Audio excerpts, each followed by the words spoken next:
Hello, hello, hello. This is Nubian Queen. We're on Nubian Queen Nation podcast, and I'm here to welcome you. Another guest of mine. We go way back from high school time, even so. We won't mention any ages here or any years. Our guest is Monica Jenkins, and we're going to be talking about organization. She had a wonderful class. I was in two of her classes, and so Monica, just tell me a little bit about yourself. Well, Sherry, thank you, first of all, for having me on your podcast. So I want to say shout out to you for that. A little bit about me. I am currently working on I shouldn't say working on, this is my third 8-week workshop on From Clutter to Clarity. Yes. Finding meaning in your mess. And so that is something that I'm sure we'll dive in a little bit later on. That's one of the things that I'm have been working on probably for the last couple of years. And there's a lot of history tied to that. But a little bit about me is I'm married. I have 2 children, married for 28 years. I have 2 children, a son who's 25 and a daughter who's 27. Our children are age too, and they know each other. Yes. And so I am someone who is all about organization. I am recently a certified life coach. So my specialty is, again, organization. So we'll dive in a little bit more about that. I am currently working in higher education as my full-time work. Additionally to that, I grew up mostly in Connecticut, but I am a daughter of a Navy veteran. And so I've lived on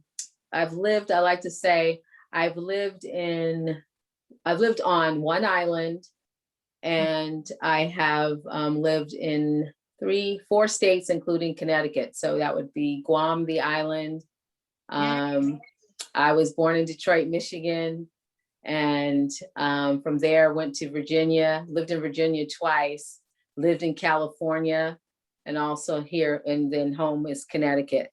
Wow, yeah, definitely a military family. I'm giving raised hands right now for the audience can't see, but shout out to military families, man. That's a whole different thing all by itself. But thank you for sharing. Yes, that part. Yeah, definitely. I think that we could have conversations about that and our experiences as living, not growing up in like a certain hood. You grow up in different places, and our experiences are really different. And I remember when I met my husband, I had asked him, I said, "Oh, where are you from? Are you from here?" And he's like, "Yeah, I grew up in Norwich." And that was like foreign to me. I was like, "You mean you never lived anywhere else besides Norwich?"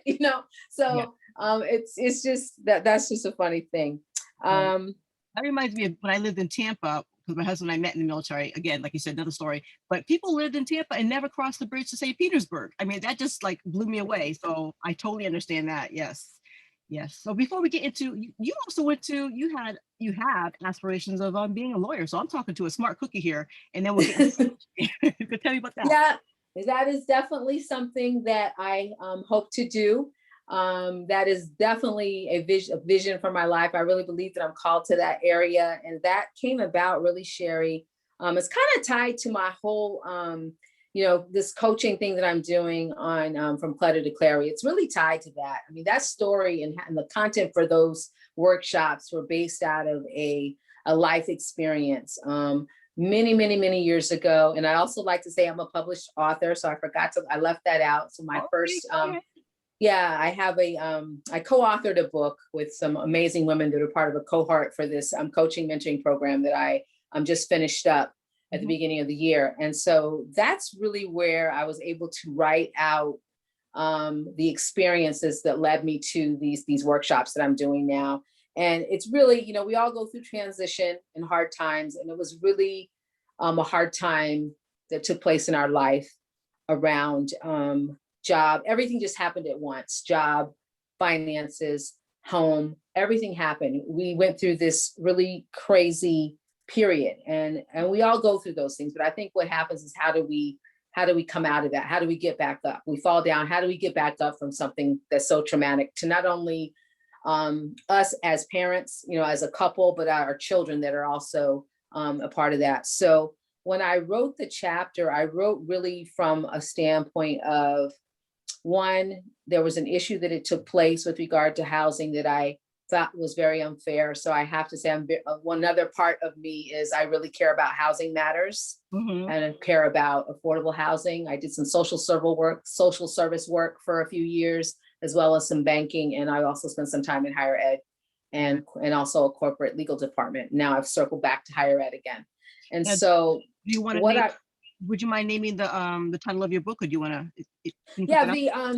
the book, so the book is really cool. We basically, it's called Faith Forged by Fire, Women Empowering Women. And this book was part of a project that we did as we were going through our coaching and mentoring curriculum. And so the book was kind of an outcome of all of that. And then we used this book really as a platform, not only for us to write, but also as a fundraiser. Yeah. So there are limited copies that are printed, but they should be available on Amazon really soon. And then, of course, if anybody wants a copy, I'm happy. I have some copies that I can also sell. So it was a wonderful experience, and I was able to kind of share some of that, and then how I came up with this organizing workshop that I'm doing.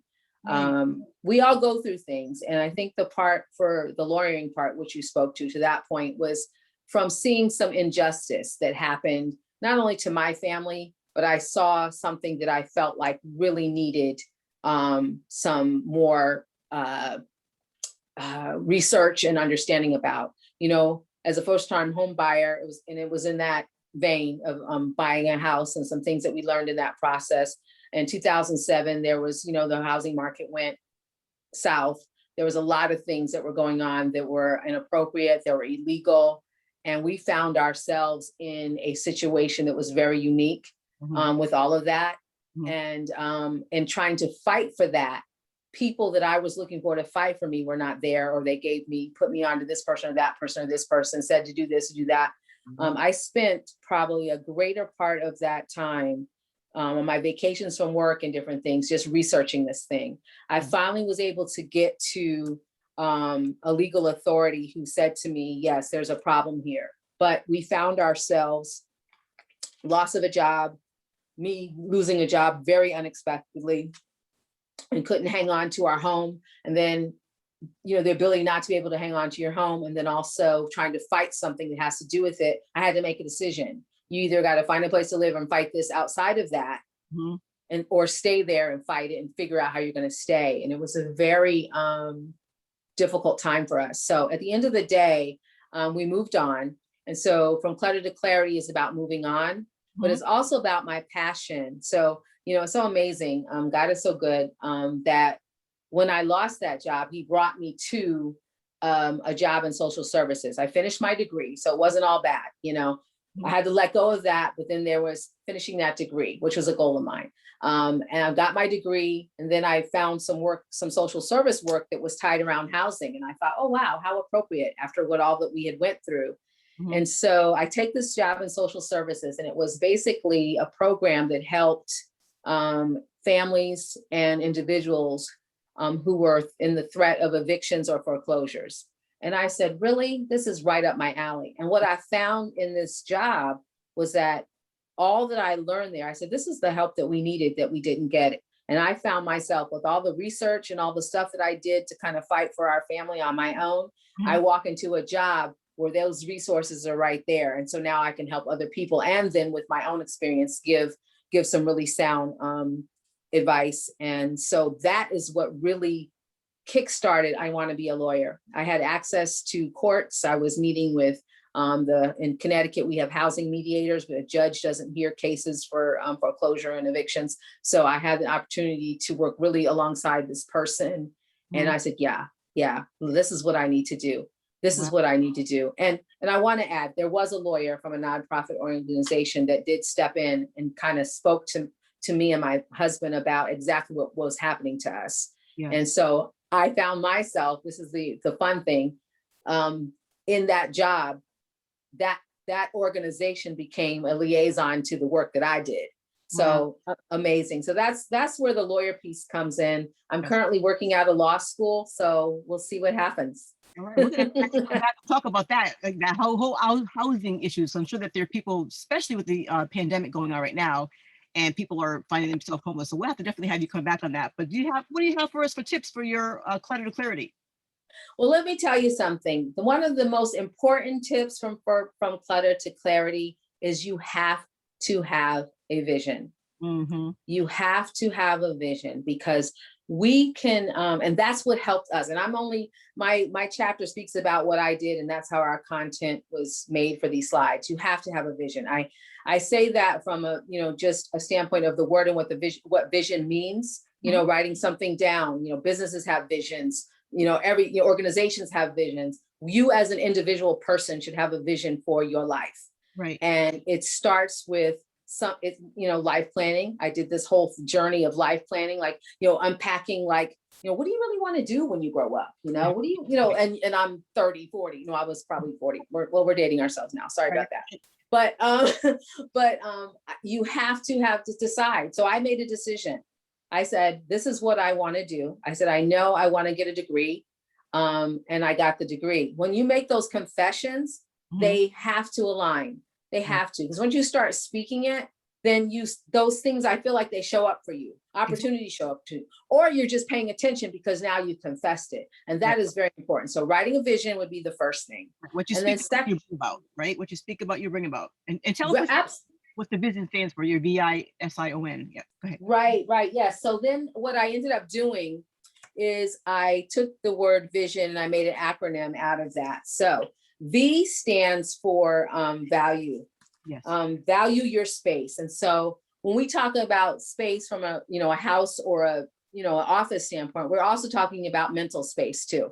So I also want to bring that up, because part of this acronym vision, yes, it is about clutter and getting clarity, but we're also looking at not only physical clutter, the clutter that's in your spaces, but we're looking at the mental clutter that exists. And we talked a lot more about this, especially because we're in this environment that we're in right now. But V is value your space. So in other words, determine why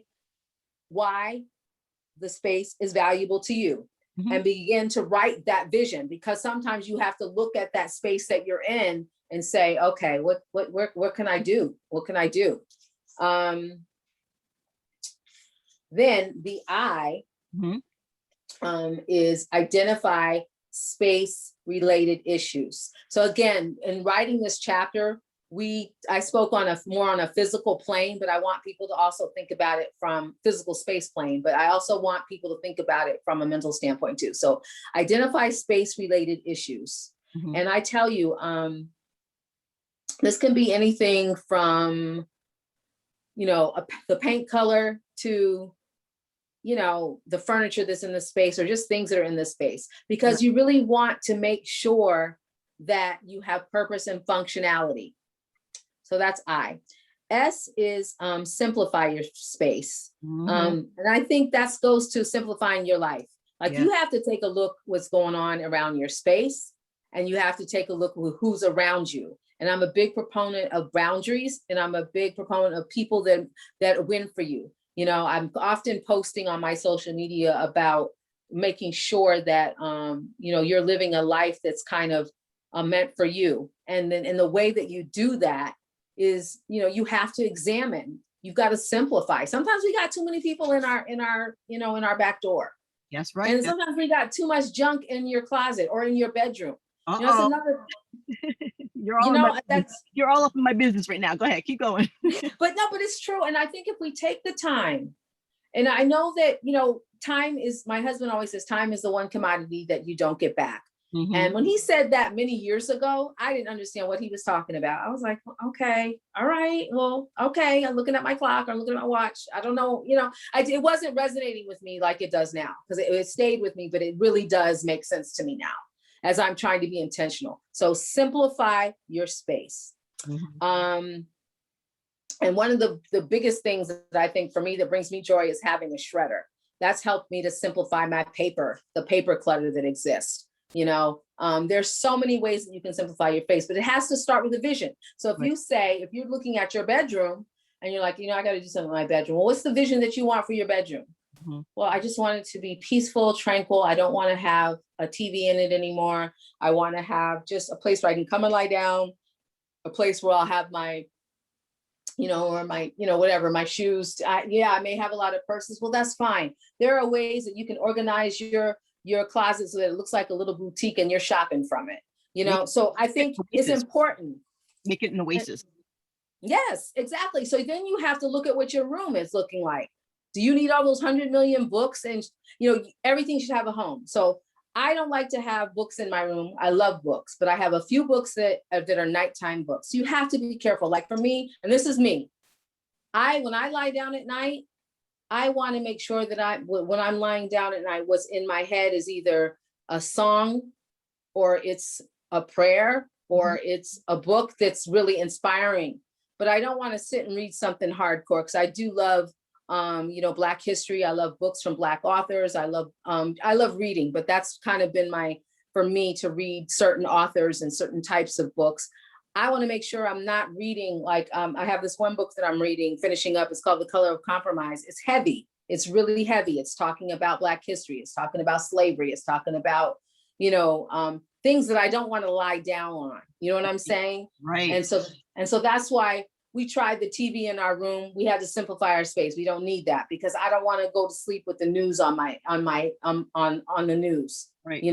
So that's just an example when I think of simplifying my space. And let me say before you move on, even like with my children were little, there's a lot of people who have televisions in their room for their children. And I did not do that when they were growing up. And we don't do that in our room either. You have to have it as a sanctuary, like you said, where you have peace and tranquility before you go to sleep. So I'm to each his own, but to those parents who have televisions in their children's room, I would suggest that you remove it and put it into a common area. But yes, and I'm taking notes even though I took your class twice, girl, I'm still taking notes. Go ahead. What was I? That's all right. And that's a good point, because so here's my thing. If you love TV, what we've done, you create zones in your house to make it be the things that you like. If you like to watch TV, that's good. But fine, so what we've done, we've said, okay, we've changed our space so that we have a small room, a den that we used to use in an office. Now we're empty nesters, so our house transforms. And so we've been able to simplify it with the kids being gone.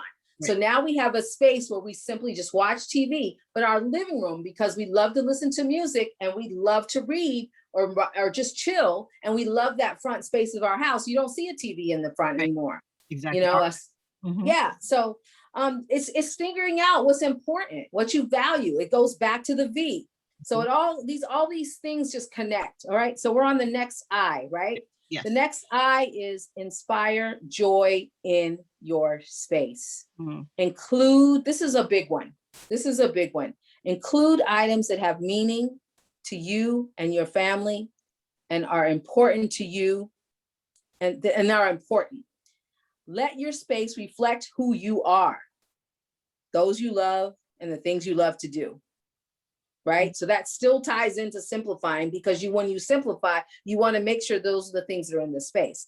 Right. Let your space, I think I just said this, but let your space reflect who you are and those you love and the things you love to do.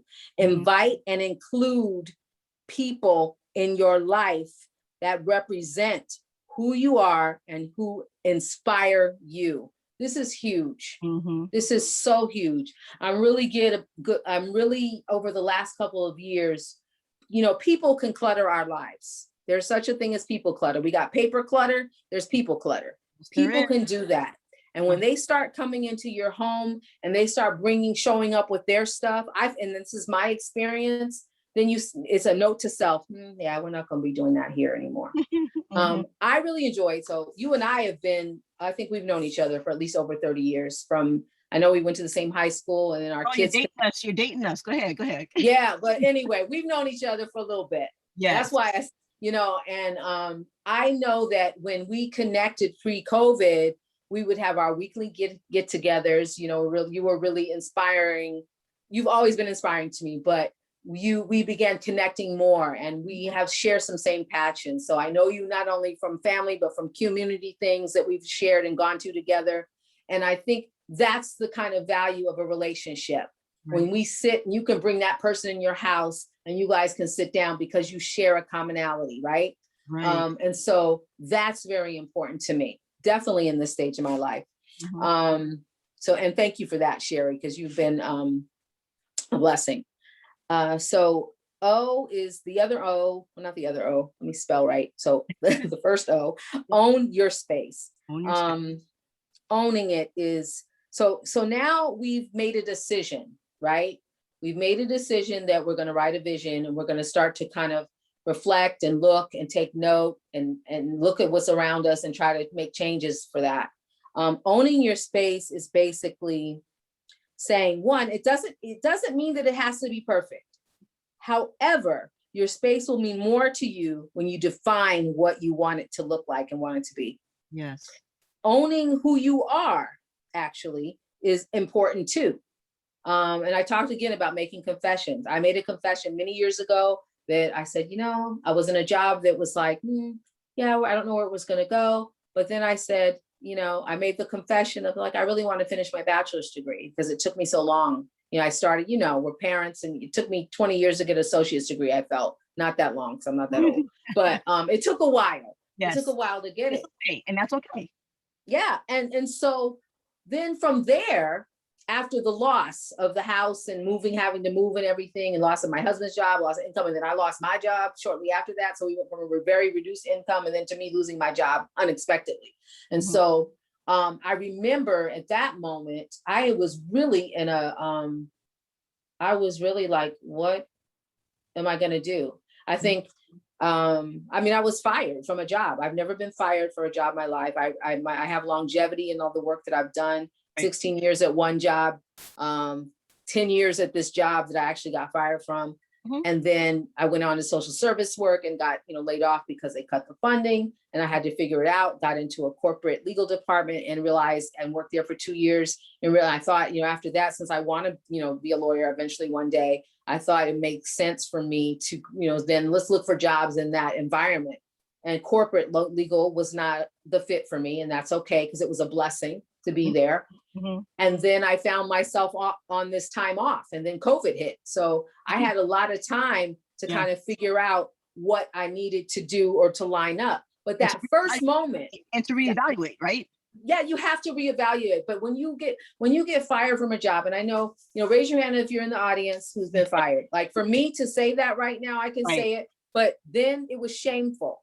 It hurt my confidence. It hurt my, it made me feel as though that I'm, people are going to look at me a certain way. It was very, very, tragic. It was. And that's how I saw it at the time, because I never expected for that to happen. So what I would say, when I had to come out of that, when I began to own what was going on, I started to write down a vision at that point. And I then began to write, to come up with this content from clutter to clarity. And I realized that, okay, now, how are you going to do it? Right. And so then I joined. And so I'm big about, you got to have a tribe of people. You got to step out of the people maybe that you've been hanging with. I was thankful I had a group of praying women around me, and that was great. Even though I was going through that firing situation, that was great, because that probably helped me, to stay up, because I consider myself someone who's very prayerful and praying. But at the end of the day, you need an action to support after that, that you need to be built up, spiritually, mentally, but there's an action that also takes place. And so owning the life that you want, you've got to begin to go look for it. And I had to go looking at places that I'd never been before. And that changed my life, that I connected with an organization, and how I, did the the mentor and coaching program, and also doing some life planning, doing a whole bunch of other things with women who were not part of my tribe that I'm currently, at that time, but women that were outside of that. And when I opened up myself to that type of work, and also these types of women and people, that other, men and women in some respects, who are now, okay, well, you want to be looking to be a lawyer. I found people that were willing to mentor me, who've been through it, and tell me some things I need to do. So that's one part of who I am, but then I got to the point one year, it was the beginning of the year. Goal setting is very important. And that's also how you can own things. You own yourself by making those goals. And when things show up in your life and you say it's not aligned with my vision, you don't do it. When I started doing that, Sherry, I'll never forget this. When I made that confession, okay, I got to, I know I got some things that I want to do. I've spoke it. I've I'm seeing, the manifestation of things to help me to get there, kind of. But I remember when I sat down that one year, I would write goals at the beginning of the year and what I wanted my year to look like and some things that I wanted to do. And then I did it for the month and then I did it for the week. I broke it down. I had to. Right. And I'm not saying that it was perfect. I'm not saying that every week I got to this, this, and this, but I go back to it because those are the things that I am accountable to. Mm-hmm. And when things showed up, I remember I was on Facebook and someone invited me to something. And I'm like, nope, that's not a part of where I'm going. Because I was easily distracted by social media and everything that was going on. Mm-hmm. So I got to, I would try to do this, try to do that. People were sharing this event, that event. And because I was tied to the person, I felt like I needed to show up to it. And although I wish you well and you do good, doesn't mean I have to be there, right? So I started saying, okay, yep, I saw something come my way that I wrote on my list of goals. I'd never seen anything like this show up before. It was something new that was being offered in Wallingford. And I said, this is tied to my goals. I'm gonna have to go to this. And I'm gonna have to step out and be bold enough just because my girlfriend over here is not gonna go. And because that's not her dream to go. Because that was my life. You get caught up with, well, are you gonna go? If you go, I won't go. Right. No, that's no longer the case. And when you do that, you miss out on things. Yes, absolutely.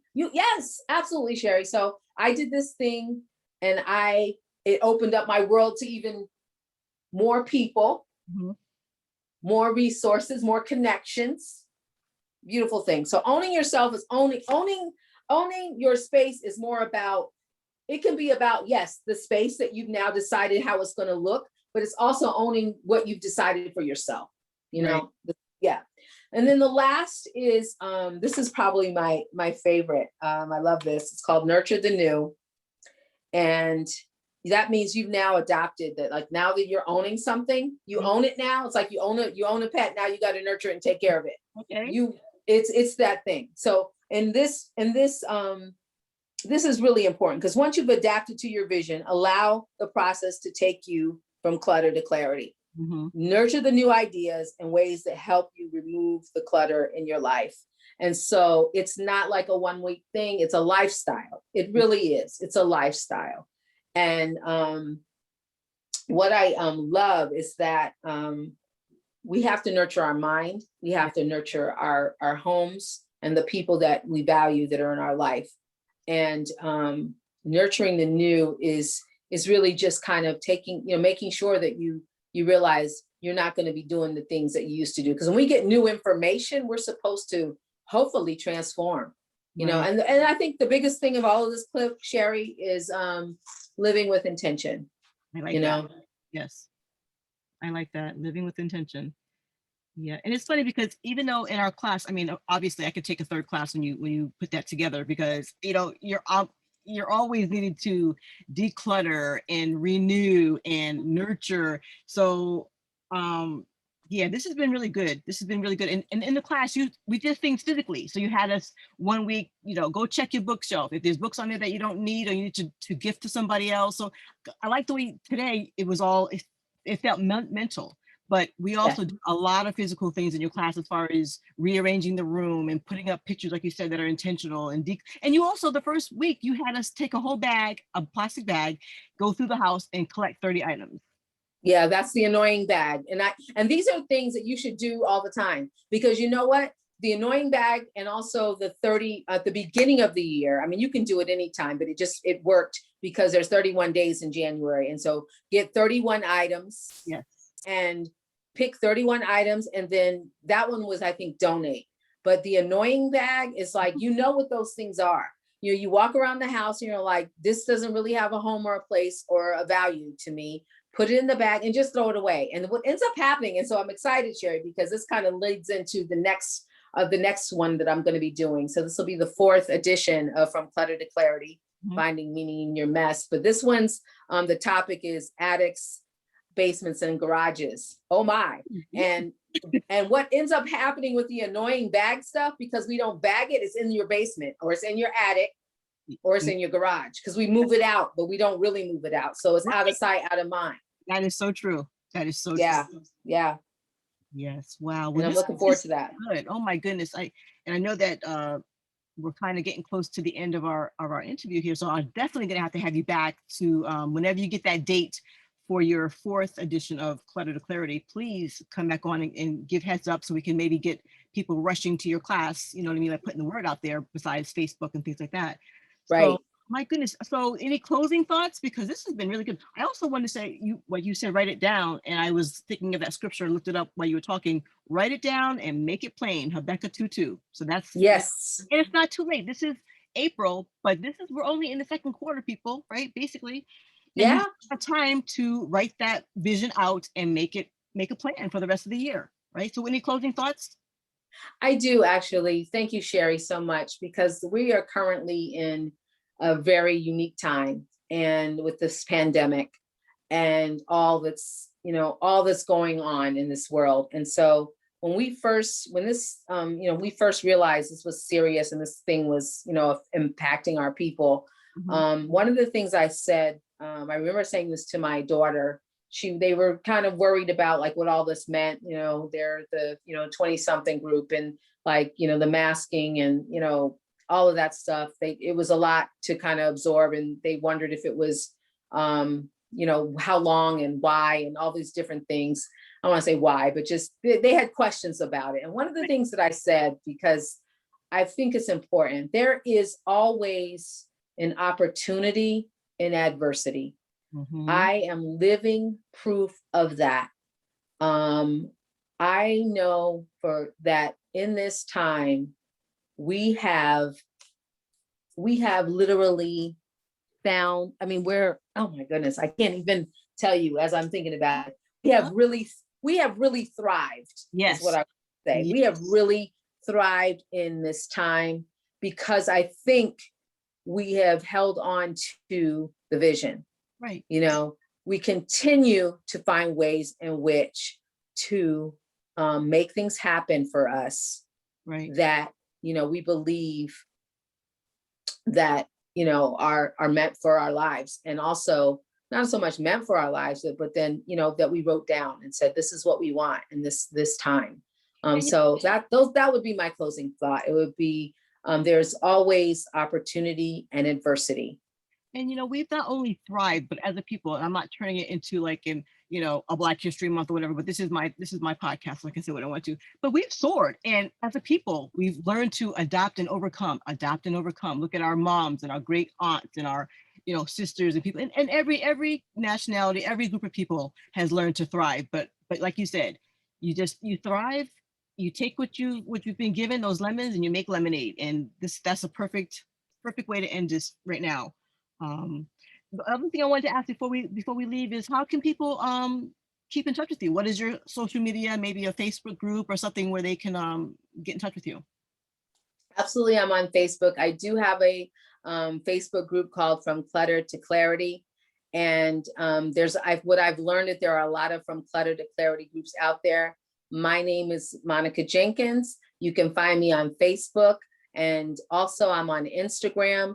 I am actually trying to grow my social media a little bit more so that it is more accessible to people to kind of learn about what I'm doing as this becomes more marketplace available. So yeah, right now, please feel free to hit me up on Facebook. It is From Clutter to Clarity. My name again is Monica Jenkins. I am on Instagram, and should I give my Instagram handle, You Sherry? can say it if you have it, and then also send it over to me, and I'll put it in the notes for Okay. look in the notes, and then I'll get all the information. All Okay, right. I'll be happy to do that. And actually, then I'll send the link. If I can't, I can send the link for the group, because I think that was something that we started our last workshop, and I want to keep it going and expand that. Yes. Well, thank you so much. This has been awesome, awesome. So everybody needs to. Hopefully, they all took out their pen and paper to write down those visions to make it plain. The V.I.S.I.O.N. And Yes. we have you back, and we'll talk about some other subjects. But for now, my sister, thank you, and God bless you, and peace and blessings. Thank you. All right then.